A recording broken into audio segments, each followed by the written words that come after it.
live from the historic and exclusive Arctic Club in beautiful downtown Seattle. It's time for the Anglo-American edition of Spoiler Country, starring your infamous hosts John and Kenric, handing out their usual speedball cocktail of comics, music, movies and popular culture. Without further ado, my friends, it's time for Spoiler Country.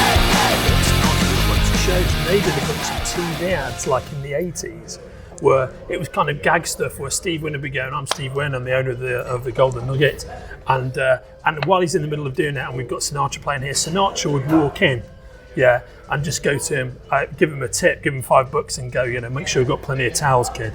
Like that, like he's just a flunky, and they did all of these ads. So basically, Wynn did a deal when he launched Encore with the Sinatra family. They got a Sinatra-themed restaurant, so like orange leather, and because orange was Sinatra's favourite colour. But they launched this cocktail, and it is fucking delicious, and it's essentially got blackcurrant cassis in it and Gentleman Jack. Yeah. So it's a fruit cocktail with a kind of with a bourbon back on it, and so you drink this fruity kind of alcohol, but then you get this like smoky warmth of the bourbon on the end of it. Yeah, it's fucking awesome. Oh, I love it. I haven't had that. Yeah, next time I go to Vegas, I'm trying it. Oh, you got to do it. I'm excited for this whole idea with ours to try new drinks and shit, because we're doing cocktails, beers, any kind of drinks. I mean, we can even do non-alcoholic drinks. You can do non-alcoholic drinks, but the thing is, the food on this table over here. Oh, that would be so lovely, mate. Thank you very much. But we're trying to diversify what we're doing and to bring more people in. Yes, that makes a lot of sense. And it seems like video is like we have a buddy that owns a comic book store. Perfect, thanks, man. You're welcome. And he started a year after we did. Yeah. Right, but he did it on YouTube. They do video. They do the subscription box. Yeah. Right. He's bringing in $9,000 a month. Okay, there you go. I think just from the subscription box. But I think, are you kidding me? I think YouTube is the way to go, because YouTube is easy for everybody to adopt. I think. Yeah. We just need to get video and have places record. Yeah. Could we have another round of drinks as well, please, mate? Definitely. Thank you very much. Do you want these fries? Yeah, please. I'm ready to eat. I need to eat so bad. There you go, man. All right, we are recording, by the way. Yeah, excellent. So, I was starving. So we were talking about things that we wanted to talk about, right? Yeah. So you had said you'd like to talk about Steve Ditko. There's a couple of things on my mind that I'd like to talk about. I'd also like, there's a couple of, I'd just like to update you boys on some of the comic stuff that Titan is doing. Mm-hmm. And we've... I'm loving Mike Hammer. Oh yeah, it's great. I have all of them so far. Oh, I'm so glad you're enjoying it. Mm-hmm. Max would be pleased to hear that. Like I said, tell you that we talked about Battler of Britain before, right? Oh yeah. Right?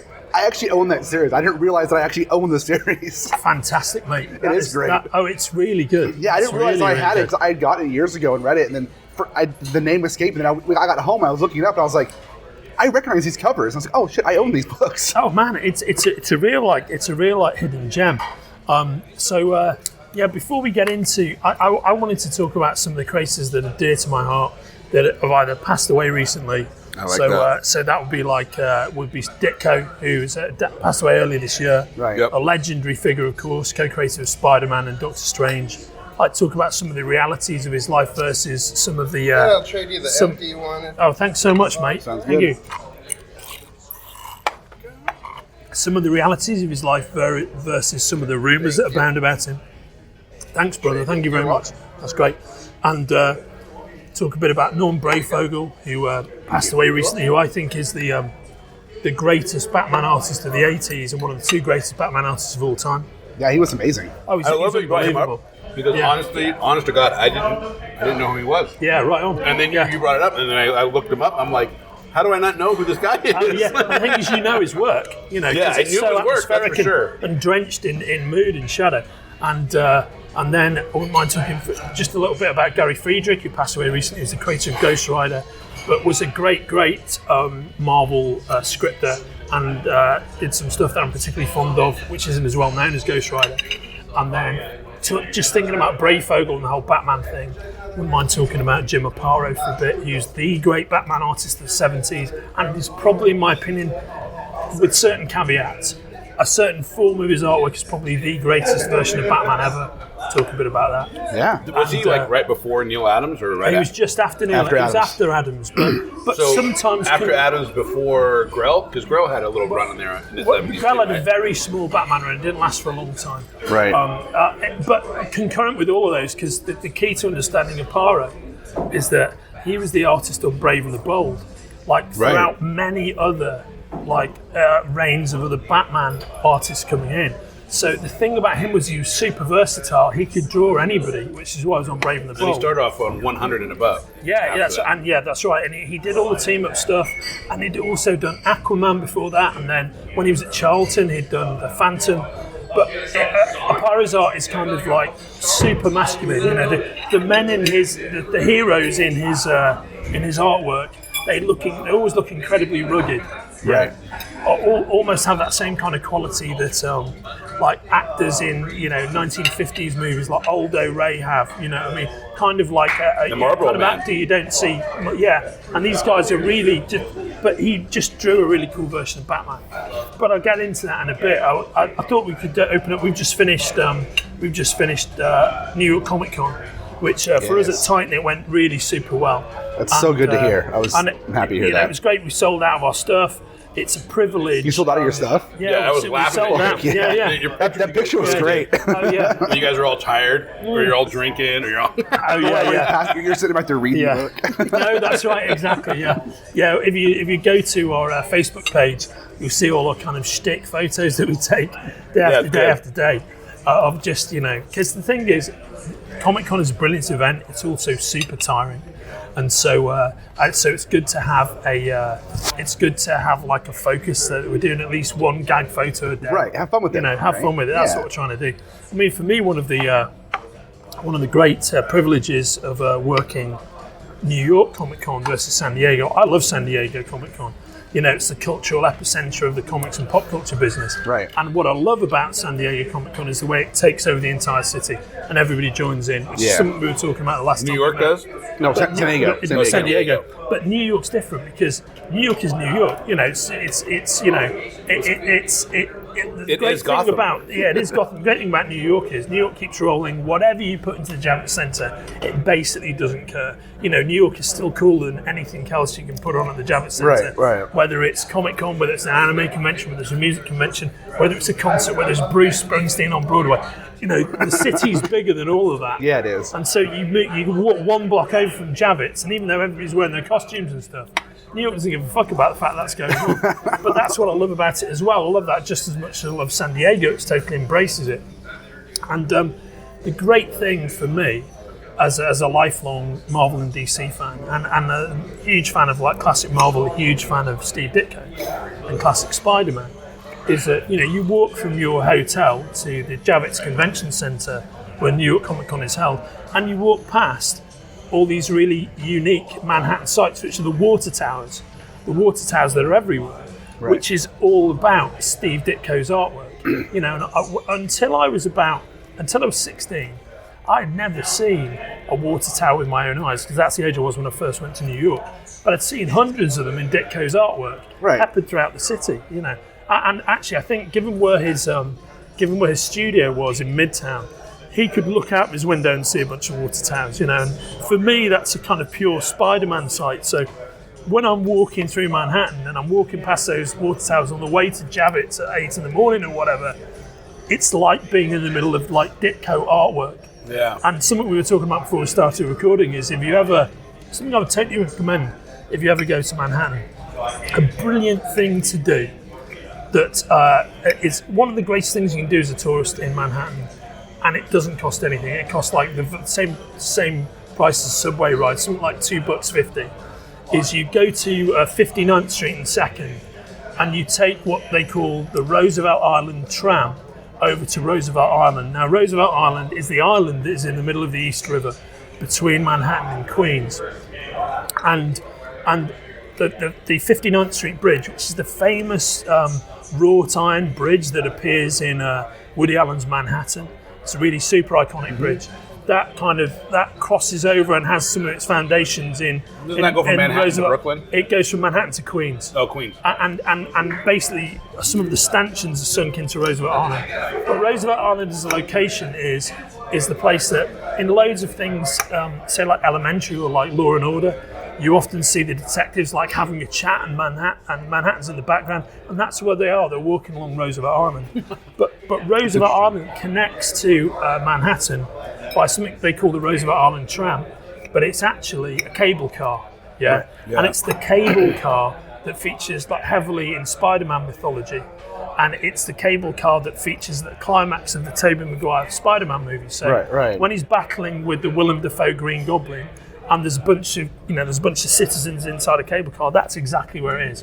And you can go and ride that thing, and you can go and ride over to Roosevelt Island for like $2.50, and like there's literally a cover of Marvel Team Up, and where it's Spider-Man and another hero who I can't remember off the top of my head up there on the cable car, and the Punisher is standing on top of the tram with two semi-automatic weapons, guns blazing at the same time. I know what you're talking about. What is that from? It's a Marvel Team Up cover, I believe.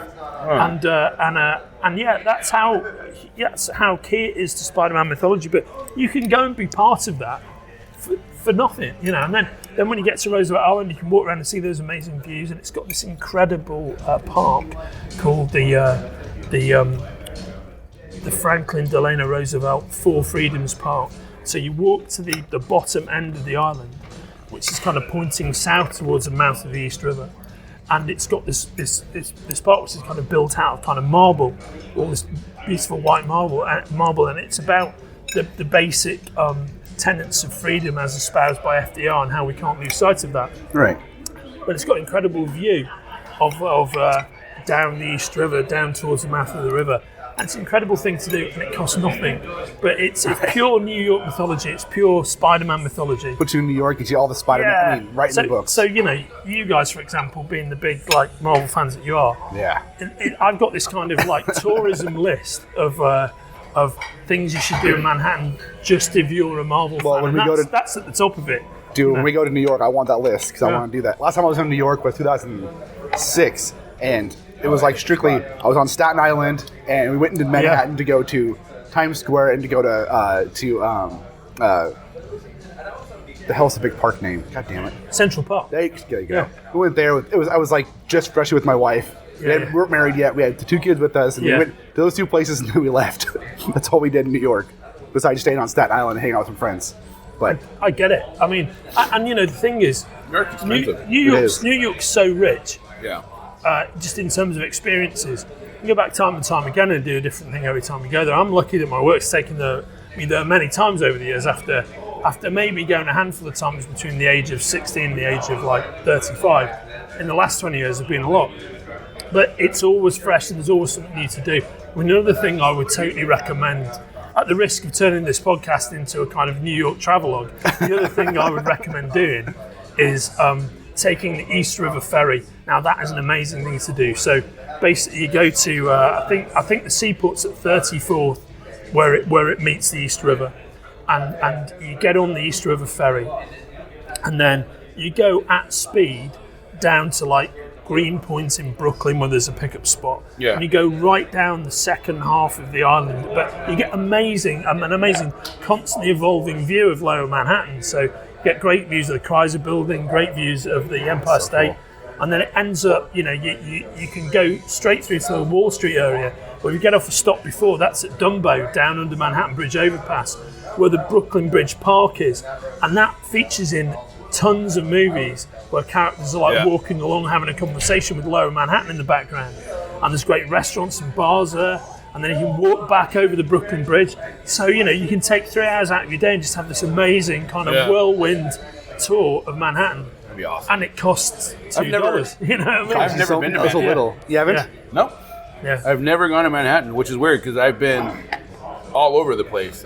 Dude, you'd love it. Chicago, I love Chicago. Oh, Chicago's a great city. When we go to New York Comic Con next year, we'll have to take some Manhattan trips. Get it done. That's what you have to do. So basically, we sold out of all our stuff, but one of the things that we were doing is that the 13th Doctor iteration of Doctor Who. It's aired 2 episodes now. It's been extremely well received. And you remember, one of the things I was saying when we last met is that I knew that the show was going to be really good. Yeah. Because the guy who's the showrunner. The new Doctor Who's out? Yeah. It's two episodes already. Two episodes in, yeah. I thought it wasn't starting until after Christmas. No, it's out, man. It's out now, man. Yeah. What? Yeah. Oh. I know this and not you. Yeah. I don't know. I mean, I'm a Doctor Who fan. Yeah. I'm getting into Doctor Who as from our talks. Yeah, but I love Doctor Who. So should we do a soft open real quick?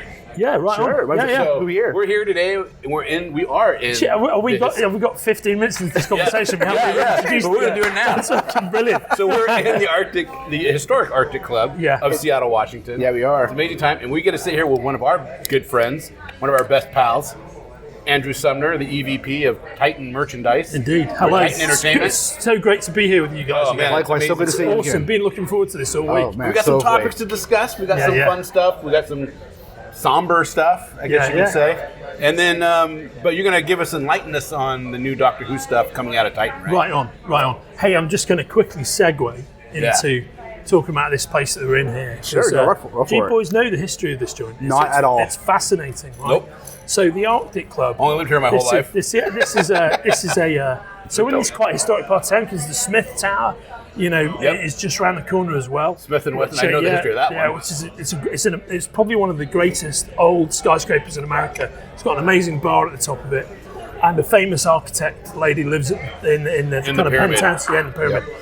But we're here at the Arctic Club, just around the corner, and the Arctic Club. This building is incredibly historic, and it was set up by a lot of the founding industrial fathers of Seattle, and they're guys who all made their fortunes in Alaska, in the Arctic Circle. And so basically these are guys who went and hunted and drilled all kind of came back mega rich, and they set up a lot of Seattle society. This is like 125, 130 years ago. Right. And these guys who had precisely that background, who went and found their fortunes in Alaska, but were based here in Seattle in the Pacific Northwest, they set this building up as their kind of exclusive gentleman's club. And you had to have that background to be a member here. And that's what it was, this whole building. So it's built, it's really opulent. It's on the outside, it's built with sort of incredible wealth.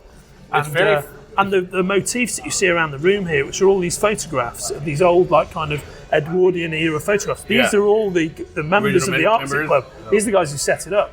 And then it was kind of redeveloped into a very nice hotel about 10, 12 years ago. And that's where we are now. Yeah. And now it's part of the Hilton chain. It's a DoubleTree. Right. But that's why you get the polar bear in the corner there. See the light up polar bear. That's cool. Yeah. This is quite the opposite type of place we were last time. Correct. Yeah. And I always think it's good to have both experiences. I agree. I agree. Very fancy. Yeah. Very fancy. I like very fancy. Because you've got to be able one day to be having a drink in the sawdust and the exposed beams of McSorley's in Manhattan. Right. And then the next day you've got to be able to be in the plush surrounds of the Arctic Club. Right. The interesting thing, the guys who formed the Arctic Club, they're all self-made men. They all started out poor, but they were really tough sons of bitches. Right. Who went and kind of, Literally literally tough to make money in Alaska. they literally pulled their money out of Alaska. You know what I mean? Yeah, and by the way, the motif of this place is the walrus. You'll see that there's a lot of walrus imagery around, and on the tiles outside the building, I've got walruses on them. It's a beautiful building outside. Oh, it's a great building, and that's all the original frontage and stuff. And the walruses are what these guys kind of ate. The blubber kept them alive in the cold, all that kind of stuff. Yeah. So it's a fascinating place. But we were going to talk about New York Comic Con. Yeah. So back to the Doctor, right? Yep. So basically, the 13th Doctor is now 2 episodes in, and the show is just as good as we were speculating about it being. Jodie Whittaker, you know she's going to make it. I have heard nothing but good things about it. You saw the commercials with her. Yeah. And she's just... Oh, she's going to be brilliant. She is a great actress. And the thing is, more than that, it's not just her, it's the showrunner, who we talked about again last time I was here, is a guy called Chris Chibnall. He's the greatest showrunner in the UK. He's the greatest TV writer producer in the UK. Yeah. He won a shitload of BAFTAs, our version of the Emmys and our version of the Oscars combined into one, for this show Broadchurch that he used to produce and write, which is a kind of a noir detective series set in a coastal town in southern England, and it starred David Tennant as the kind of Scottish detective. And it's got a very downbeat kind of duo vibe to it, very, very emotional series. Yeah. Chris Chibnall is a genius, and I think I might have mentioned this last time I was here as well, is Chris Chibnall went to my high school in the Liverpool suburbs. He was a couple of years behind me. Do you know what I mean? So he's like he's like the most famous dude who ever went to my school. You know, Besides you, of course. oh, besides me, of course. Right. Yeah, right. But Sir Mix-a-Lot went to my school. yeah. Oh, Did he? Wow, that's amazing. Yeah, I mean, Way before I was there. I He was only there for like a year. used to work with this bodyguard, What's his fantastic. name? Farron Randall. Yeah. Oh, I love it. He was in the WWE as Randy the Pimp Taylor. That's funny. Yeah. Oh, that is so cool. So what we did at San Diego, we were launching our 13th Doctor comic book, and so we launched with an issue 0, and the issue 0 basically gives you, in comic book terms, the perfect jumping on point for. You don't need to have 50 years of Doctor Who history. You just read issue 0, and it gives you the history of Doctor Who, so you can then jump into the regular 13th Doctor comic book.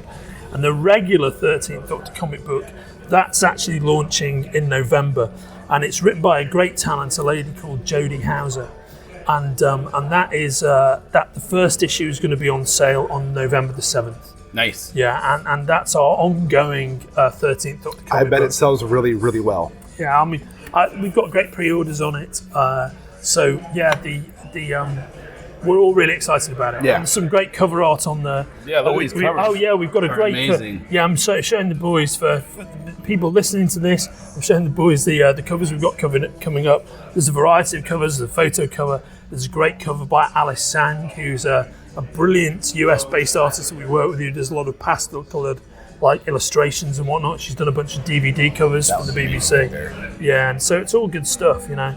Those are fantastic. Yeah, no, we're really proud of them, and you know, I think I mentioned we've got 2 excellent guys who work in the on the comics team who really know a lot more about this stuff than I do, because on a day-to-day basis I work on our merchandise side, and there's a guy called Will the Devil O'Mullane who's our press guy, and then there's Chris J. Thompson, Australia's finest.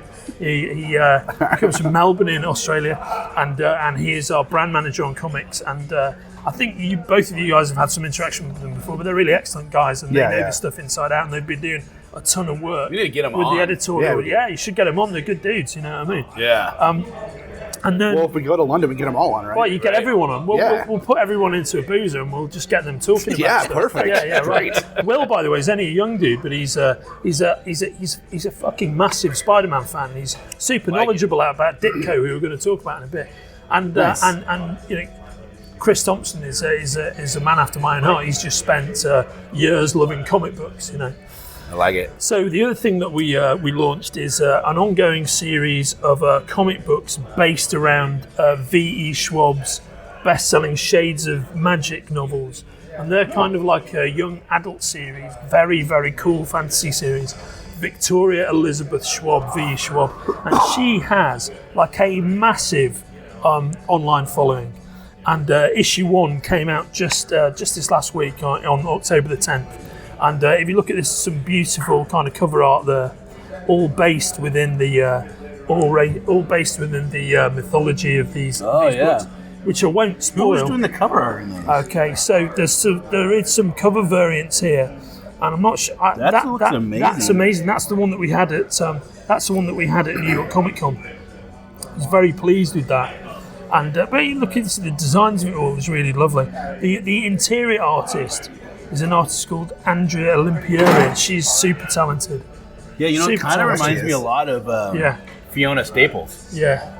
Yeah, kind of, yeah. But Fiona Staples more is great. detail. The interior art? Yeah. No, it's this is a fantastic. really great book, and That's amazing. I'd urge anybody to check it out. Shades of Magic, it's great stuff. And then the other thing we announced was we're doing. Are you aware of that hit game? Yeah, we're that Life is Strange. We're doing an ongoing book based upon that we're launching on November the 14th.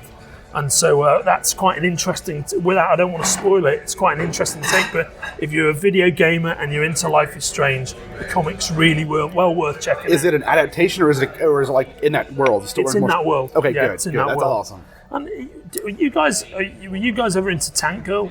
Oh, yeah. I love Tank Girl. So Tank basically, we've published all of the Tank Girl collections over the last couple of years and a bunch of new Tank Girl comics. Yeah. But for the first time ever, Tank Girl is 30 years old this year. Can't believe that. So Right? we can't believe that. We're launching an ongoing Tank Girl series in December, and it launches with Tank Girl Action Alley #1, still written by Alan Martin, the original author. And, That's so cool. and it looks great, actually. How old was Alan when he started doing? Oh God, he was just a kid. Do you know what I mean? man, He he's was got just to a be. kid. That is just nuts. Oh yeah, for sure. You know, I mean, it's still a great kind of edgy stuff that everybody really likes. So that'll be out in December. For what it's worth, I still like that movie with Laura Petty. I think the movie's good. I think it's good. I mean, I enjoyed it. also, I really love all the art inserts that's in that movie. You know what I mean? Yeah, it's I think great stuff. it's a lot of fun with Laura Petty. It looked like a comic book. It did. It looked like a comic book with real people in it. Which Yeah, I liked. because they use a lot of Hewlett's art in the bridging scenes in that movie. Yeah. I do think it's underrated. And then we've got our Robotech series, which is year 2 of our Robotech series. How's that doing for you guys? Kicks off. It's been doing really well. It's awesome. I used to watch that so much growing up. Yeah, you should check this book out, man. Yeah. It's good. We just I think it was issue 13 that just went on sale in the last week on October the 10th, and that's issue 13. We had a variant with a variant cover at New York Comic Con, and Robotech 14 will be out on November the 14th. Oh, that's awesome. Yeah, and the other thing so one of the things we announced at San Diego is that we're going to be doing an ongoing Blade Runner comic. Yeah, that's amazing. The awesome thing we were able to announce That's a in New cue to York get that. is that it was a massacre, and it took. I'm telling you, our publishers, Nick Landau and Vivian Chung, they worked their tails off getting that deal over a very long period of time. Nick's a huge Blade Runner fan, and Vivian and Nick really kind of something they've coveted for a while. They had a very clear plan about what they wanted to do, and they put it all together. So hats off to them. Yeah. But the big thing we're able to announce at New York Comic Con is that the screenwriter of Blade Runner 2049, Michael Green, is going to write the ongoing comic book for us. That's awesome. Yeah. I know, it's so fucking cool. awesome. You guys must have had huge competition because I can see Dark Horse really trying to vie for that a lot. Oh yeah, for that's sure. awesome. For sure. I mean, there was a lot of people who wanted to do it. Yeah. And Michael's going to team up with a well-known comic writer, Mike Johnson, and they're going to pen this Blade Runner series, which is going to be in canon. It's going to be It's going to be part of the mythology of both of the movies. No way. And Ridley Scott's on board with that? Yeah. Everybody's on board with it. That's awesome. Everybody's on board with it. That's really exciting, and that's going to be coming at some indeterminate point in 2019. And awesome. I'm excited for that one. the other thing we've been doing a lot recently. I'm putting that in as an order right now. Oh yeah, get it done. Yeah. So I don't know if you've ever checked out any of the kind of coffee table books we do on the publishing side, but we've got some really the ones that I'm super excited about based upon my kind of level of my fandom focus, which is at the end of this month we're producing this Marvel Studios The First 10 Years art book, coffee table book. And it's all the production designs from the first 10 years of Marvel. And I saw the galleys before I came over to the States, and it is amazing. A lot of Andy Park. Amazing. Oh, it's just exactly. Yeah, I just got an Andy Park commission in the mail the other day. Oh, how sweet! I paid him $150. Yeah, and he did me an 8 by 10. No, it's the smaller one. 6 by 9. I don't know, maybe it's 6 by 9. Something this size. Yeah, it's like this size, but it's just a headshot of Magic. How awesome! The Marvel character Magic. Oh yeah, how awesome! And it's interesting because Disney had just announced that had gone through, and he is doing a panel. We're at Ace Comic Con in Seattle in April. Was that April? Yeah. And it just announced that Disney's whole thing had gone through to acquire Fox. Yeah. Right. And so people kept asking him, "When's Wolverine come in?" And no. He goes, "I can't. You know what? With all the news you've heard, I can't say anything." Because Andy Park is the guy that did the majority of the costumes that you see. Yeah. You know what I mean? Or a lot of the design work. Yeah, the design work. A lot of the design work. And he said he couldn't do it. But I was like, "Can you draw me Magic?" And he's like, "Yeah, I'll do it at home." And he did it. And so I can't help but think that is going to be a design that is going to be in the New Mutants once Disney is doing it. Yeah. You know what I mean? Yeah, I get it. So I'm excited. I want to see your guys' coffee table book. That book's going to be great. And the other one we've got is The Art of Iron Man, which is is the 3 Iron Man movies, and that's just published on October the 9th. Oh, nice. And that is incredible as well. And just as good as those two is, have you seen the trailer for Spider-Man Into the Spider-Verse? Oh, yeah. Oh, my man, I God. can't That looks wait for amazing, that. right? It looks amazing. I mean, those two lads, like Lord and Miller, they really know what they're doing. They know movie's their gonna shit be inside so out. great. It's going to be so good. Yeah. It's going to be Looks so really good. And we're doing the art of book for that. Dude, that trailer, you can pause on any scene and it's a poster. Oh, it's just, Yeah. The it's art just is so fantastic. fantastic. And so the art of the movie is going to be on sale December the 18th. And it's incredible stuff. I was actually sat in our CEO's office, in Vivian and Nick's office, before I flew out from New York. And the galleys were sat on the desk, and I started looking through them.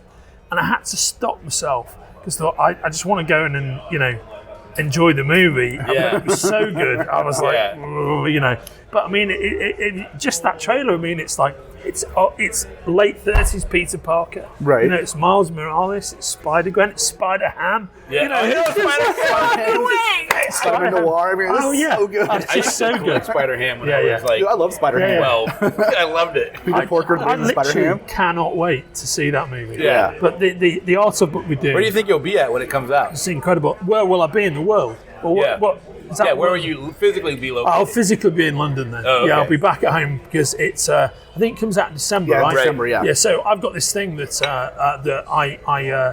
I'm a big lover of Christmas. I'm a massive. I'm not a religious person at all, right? But Christmas is awesome. And I don't come from a religious household, but Christmas as a kind of secular concept, I even love all the kind of Christian imagery around it. But I love Christmas, and the way I always look It's hard at it. not to love Christmas. Yeah, actually, this is kind of germane to comics and is worth talking about. That one of the best comic creators to ever write about Christmas and talk about it was Will Eisner. The one of the two or three greatest comic book creators of all time. The guy who created the Spirit. Yeah. And he used to do a thing on the Christmas. So the Spirit, just to recap on what that was, it wasn't a comic book in the traditional sense.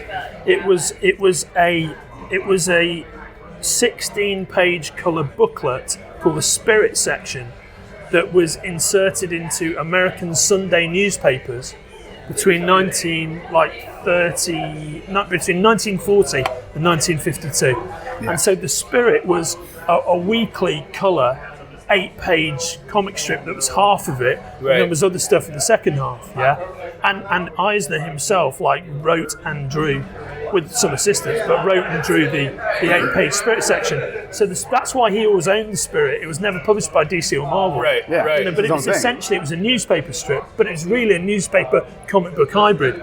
But he used to have it, and it used to come out every week. It's and really so cool. all those collected editions, that's what they are. It's collections of them. It's great stuff. It's a high level of art. When he started it in 40, he produced it for the first 2 years.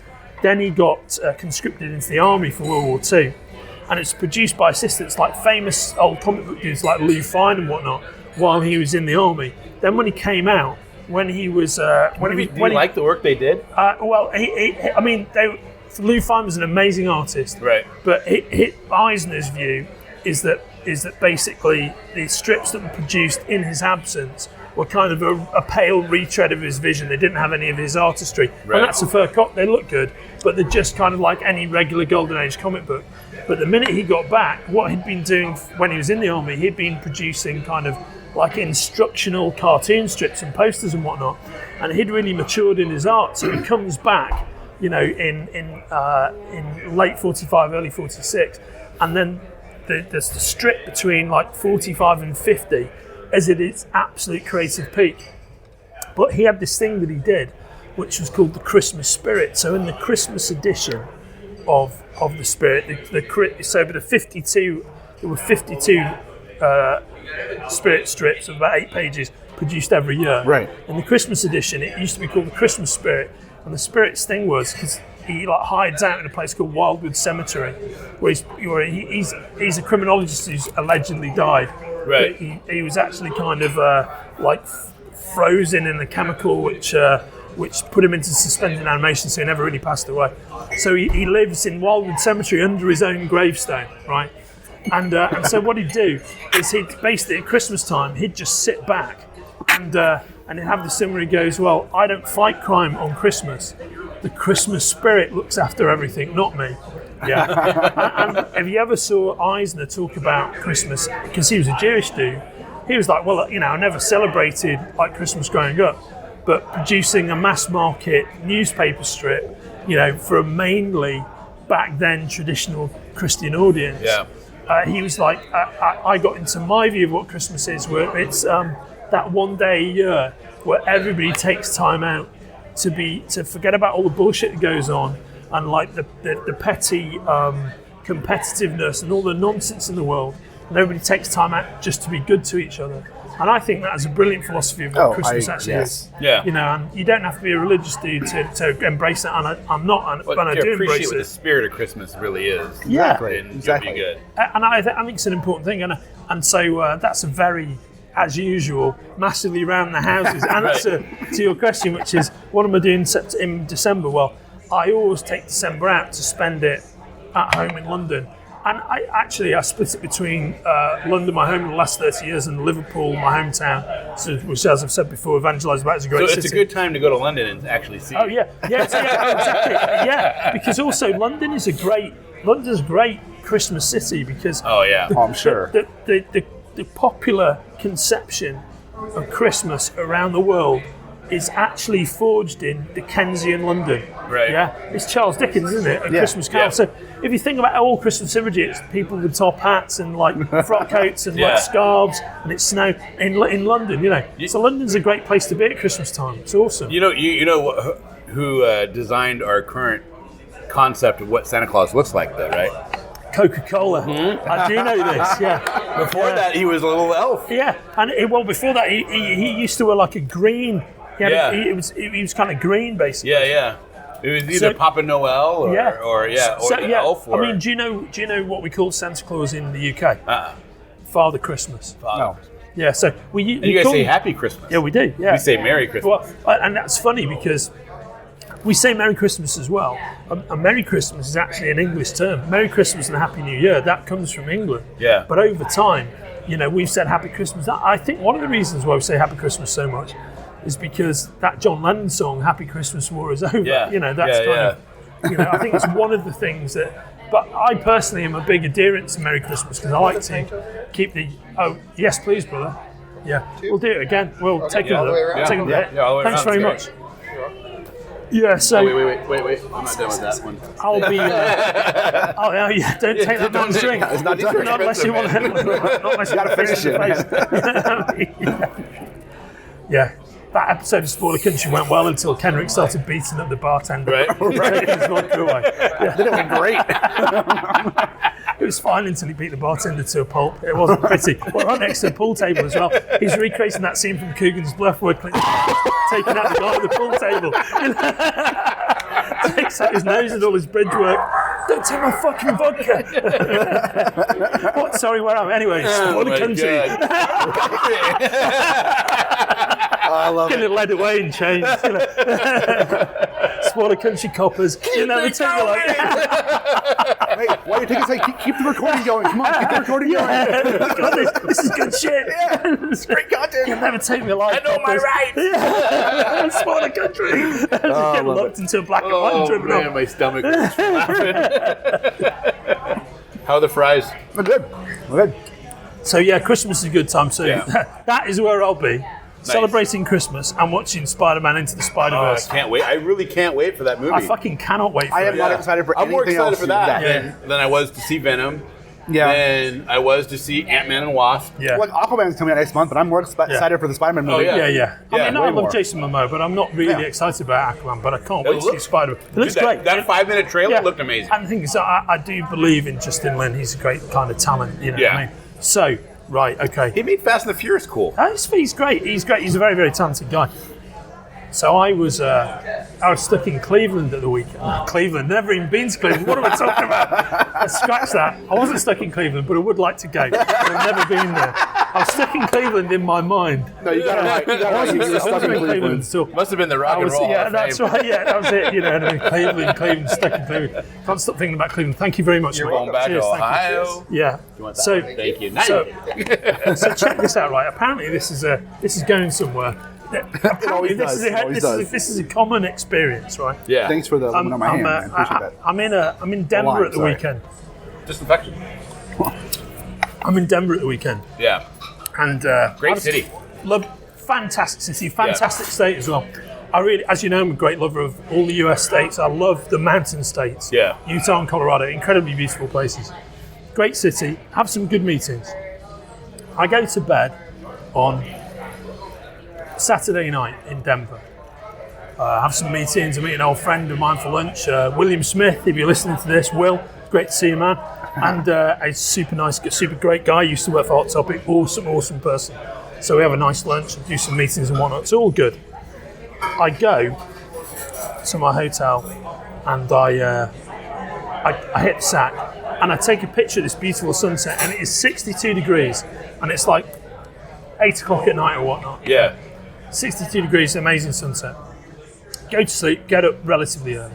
8 hours later, pull open the curtains, and there is a complete white-out blizzard in front of me. Literally, you can't see the mountains, you can't see anything, and everything's covered in snow. Welcome to Denver. It's clearly been snowing for like 4 hours. And I looked at the temperature, and it was 20 degrees. The temperature dropped 40 points in 8 hours. I couldn't believe it. Yeah, And I was wearing what you're seeing now.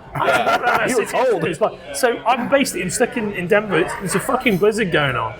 I'm like, well, the kind of like day of like gentle sightseeing I'd had planned, that didn't come to pass. So I did a bunch of work in my room, and then I'm like, I might as well go to the movies. So I went to see Bad Times at the El Royale.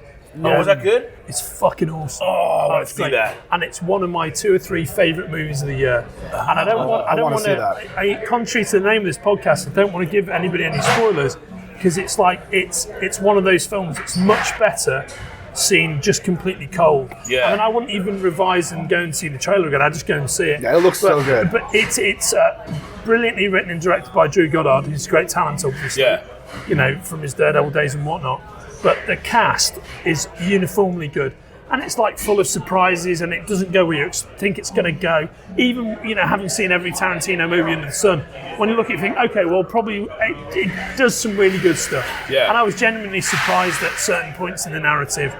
It's and I don't want to say any more because I don't want to spoil it, because it's not a mystery per se, but it's like, it's just like, as with the Tarantino movie, it's a story that opens out and opens out and opens out. Yeah. She starts on one tack and ends somewhere else entirely. Right. But I couldn't recommend it highly enough, and you guys would be letting yourselves down if you didn't go and see it in the next week or two. Yeah. Drew No, Goddard, I'll see it this Drew weekend. Goddard, if you want to send me a postal order for pushing this movie for next week, this is what I'm gonna do. You can, because it's fucking awesome. It's great. I want to see Hotel Artemis. Oh yeah, for sure. That was supposed to be pretty good. Yeah, but I that haven't is seen supposed it. to be I good. haven't watched it yet. Yeah, that is supposed to be good. There's been a I think bunch it's out of on DVD now, though. Yeah, no, you can get it. You can get it on DVD. Yeah, there's a bunch of films that I tell you, a film I wanted to see last year, but I never caught up with. And now that I'm saying it, I really should make a point of seeing it before the end of the year. I think it's called Free Fire.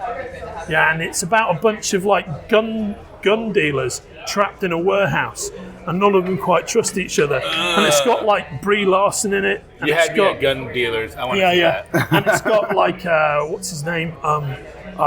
Big tall dude played the Lone Ranger, played Ilya Kuriaki. Army Hammer. Yeah, Army Hammer's in it. Bunch of other people. Yeah. You know what's good? If you haven't watched it yet, is Upgrade. Oh no! Now, actually, a good mate of mine. That if you ever look at the Hot Topic Periscope, if you ever look at any of the Hot Topic social media, there's a lady who introduces all of it called the HT Nerdette. Yeah. Okay. And the HT Nerdette runs the Periscope channel.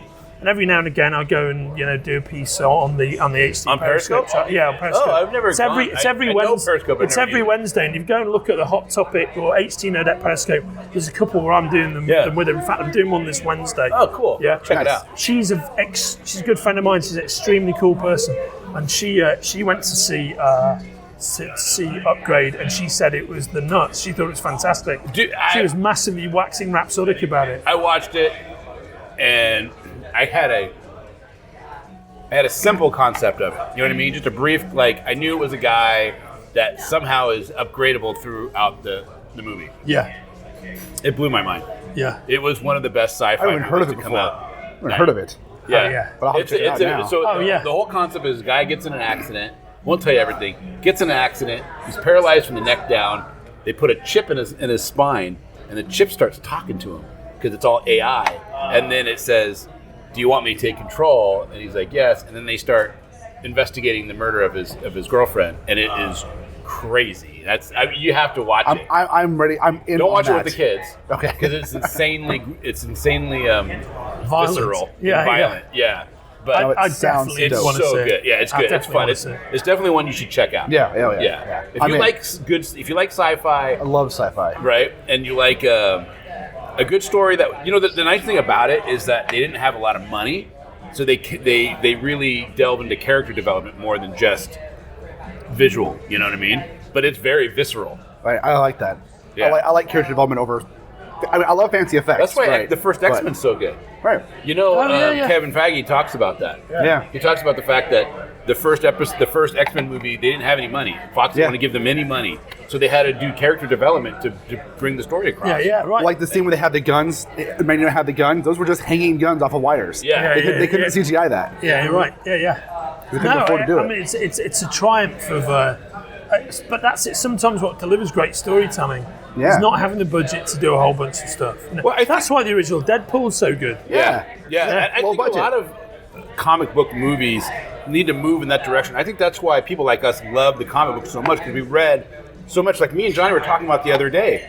80 years of Batman. You're not reading, when you read a single Batman story, you have 80 years of context. That's Right. a full-grown human being that has a full backstory That's as right. much as you and I. Yeah, correct. You know what I So mean? you're right, You yeah. don't get that with. Yeah. You can look up A Tale of Two Cities. Amazing book. I've read it 3 or 4 times. Yeah. And the character development is amazing, and all that stuff. But he still doesn't have full fleshed out characters, because you can't without having the amount of storytelling that's been done for 80 years. Yeah. You know what I mean? That's right, man. And That's so right. it's cool, and I think that's where comic book stories or movies are starting to falter a little bit. They're relying more on the CGI and the big, check out this big character and these big CGI, things. Yeah. But they're forgetting that some of the best stories told are the ones that get into the character, that develop that, and then you get emotionally involved. Like my favorite Spider-Man movie of all time, or book, arc, is Kraven's Last Hunt. Oh yeah, that's a great book. Such And an it's amazing. all yeah. just so, it's all Yeah. character driven. Yeah, yeah. None of it is like, oh my Yeah. God, look at this amazing shot or this amazing, Yeah. you know what I mean? But the art's fantastic. The art's fantastic, but the story is everything. Yeah, no, I agree. That is a great sequence. I mean, I think my favourite non-Stan and Steve version of Spider-Man. Yeah. And I do like the Stan and Romita stuff as well. That's great. But I mean, I really love those first 38 issues of Spider-Man, which are Stan and Steve Ditko, because that's the basic DNA of it all. But in recent years, there are 2 Spider-Man tales that two arcs of Spider-Man that I really love. Yeah. And one is Benson Bagley's whole run on Ultimate Spider-Man. If I meet people who are relatively young, like in their teens, and they want to get into Spider-Man, I'm always like, that's what you got to read. That's it. Take it from the ground up, and that's great. For the first, I guess 26 collections, and then ultimately Peter Parker passes away. And then that is a spoiler, but it's been out for a long time. It's been a long time. And then it's Miles Morales. Do you know what I mean? Right. That whole sequence is absolutely fantastic. The introduction of Miles Morales is so awesome. That guy over there, by the way, that man, Dave, come here for a sec. This guy, you got to meet these guys. Yeah. It's all right doing this. That's fine. We don't mind doing this on tape, mate. It's my good friend Dave Dinas. Dave Kenric? John. He is Nice to meet you. great to see you, man. This is John. This is Kenric. This guy. Podcast guys, right? Yeah, we're recording right now. So Dave is like Seattle, like born and raised, and he's our kind of Pat Northwest rep for all our apparel that we do. Oh, cool. Nice. So Yeah. he helps me get into t-shirt. retail. Awesome. Yeah, and when I say helps me get into retail, he gets it into retail. You know what I mean? This is a great guy. That's True funny. story. We want to make T-shirts. True story. I'll tell this story right now because it's a good one. You're looking at somebody standing right here. You saved my life. About 4 years ago, we were having a meeting here, and I've been at Comic Con, I think it was, right, Dave? Yep. And basically, I had a really bad chest. Because I've had a bunch of chest ailments as a kid, I was kind of ignoring the symptoms. And we went out to a meeting, and after the meeting, Dave is like, I have to take you to like a hospital, to a doctor. And I was like, I know I'm going to be okay. He said, no, your energy's way off. Your voice doesn't sound right, blah, blah, blah. And I go in, and like they sit me down, and they do all these tests, and I had pneumonia. And the doctor was like, like walking pneumonia? Yeah, if you came in 24 hours later, you'd be spending 3 weeks in hospital. Wow. We've got you, you have one more day. The antibiotics and everything. What I mean? Yeah, and like, so he saw it, so well done. The reality was I didn't want to drive around with him if he was contagious.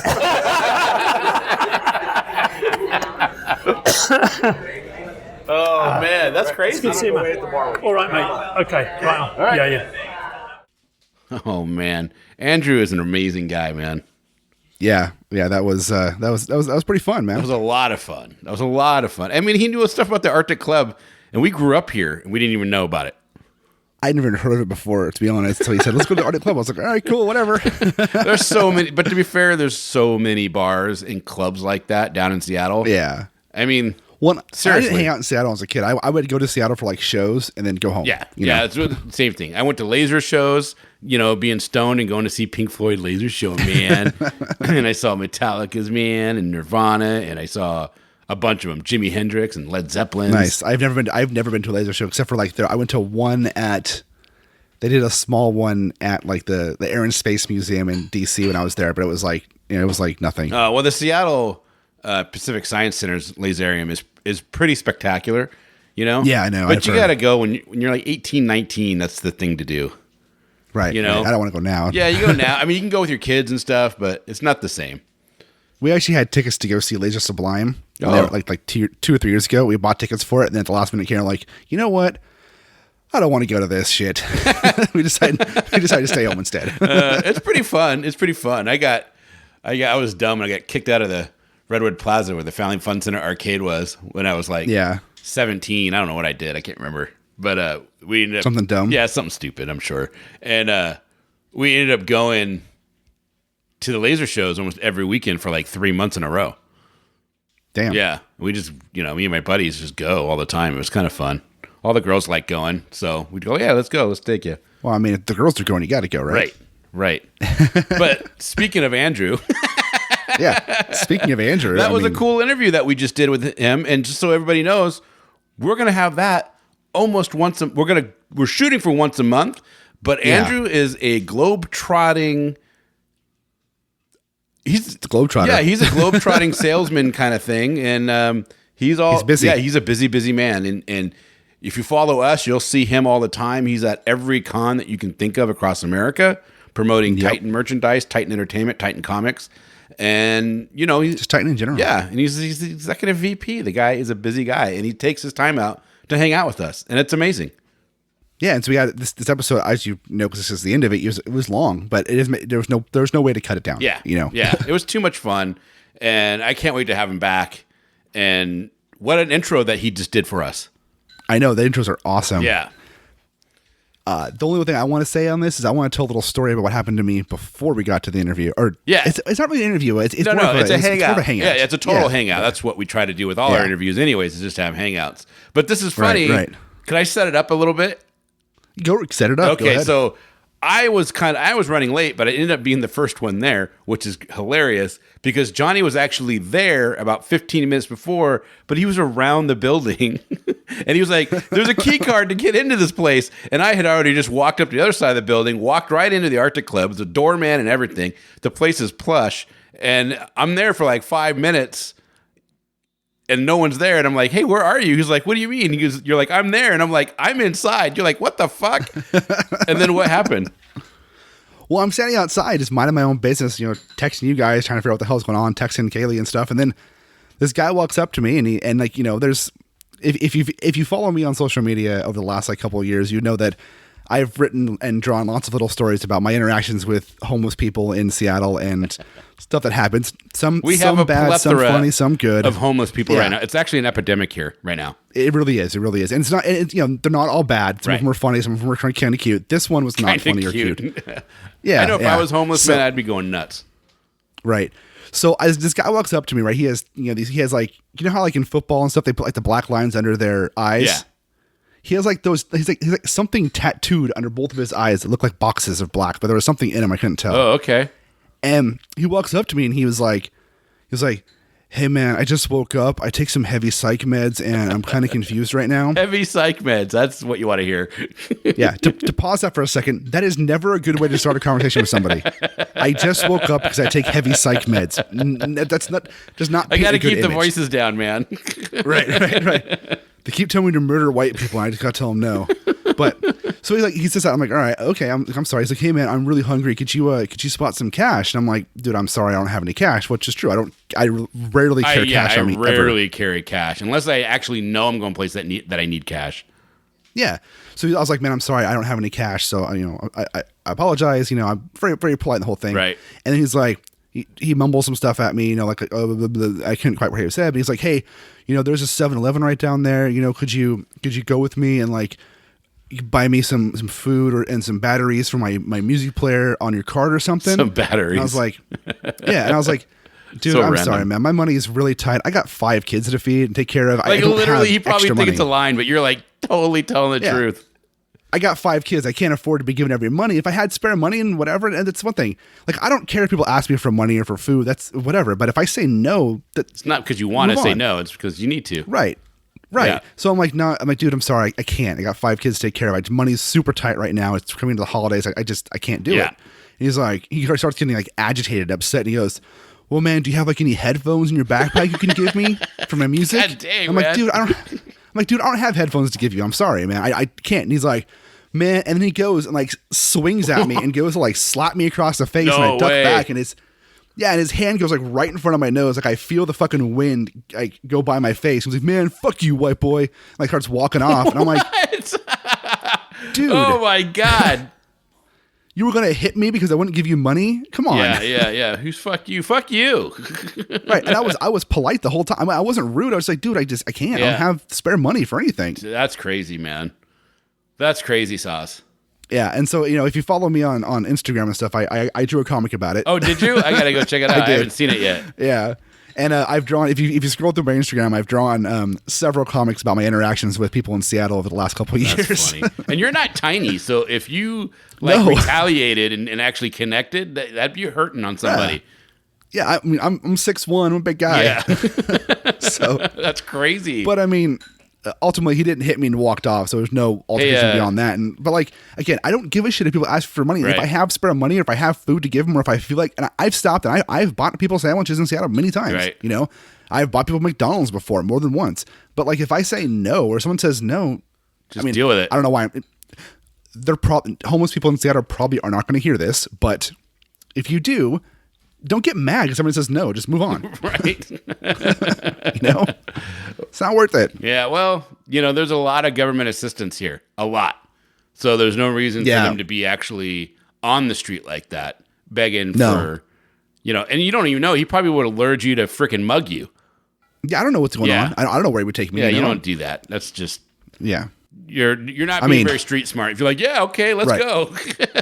Face tattoos, heavy psych meds. I'm good. No, thank you. You can go around that corner by yourself. I'm going to go where there's Yeah. lots of people. Right, exactly. I'm going to stay right here on the street with people all around me. That's crazy. That But is then crazy. you made it. But then I made it. Then I came around and came in and told you, and you're like, what? He almost slapped you? I'm like, yeah, dude. Oh, man. Well, it was an experience. It was an experience, but I don't. You know what? I'm good with not having those experiences. If that's an option, That is an option. You just have to, not go to Seattle anymore. Yeah. I worked there. nose down, eyes forward. Don't make eye contact. My nose was down. I was looking at my phone, and he came up to me and was like, "Hey, man, like I'm not looking at him." He started to come to me. I had my nose down. I wasn't looking at anybody. Oh man, it was fate. You just was got to fate to stay almost away get from that slapped. area, man. Just got to stay away. Yeah. I worked in that area. Well, then carry some bully money. I don't know what to tell you. Right. Here's my lunch money. Don't hurt me. Oh man, I can't believe that happened. But Makes a good story. but at though, least right? 10 minutes later, you were sitting down with our buddy Andrew, having the conversation everyone just heard. having a beer, eating your fries was great. Yeah. So there you go. And I think that's basically the show. Yeah, that's a show, man. Yeah. We're good. And keep an eye out. We're going to have more with Andrew. It's going to be amazing. And now we have to go to London. You'll find out why as things unfold, and it's going to be cool. And I think we're really excited about this. We have a new YouTube thing that's coming out. We're working on it. We talked about it. Wait, we talked about it. We didn't talk about it on the show when recording. No, we've never been actually talked about it on the show, but I figured this is as good as time as any. Yeah. So it's coming soon. It's coming soon. Do we want to say what it is?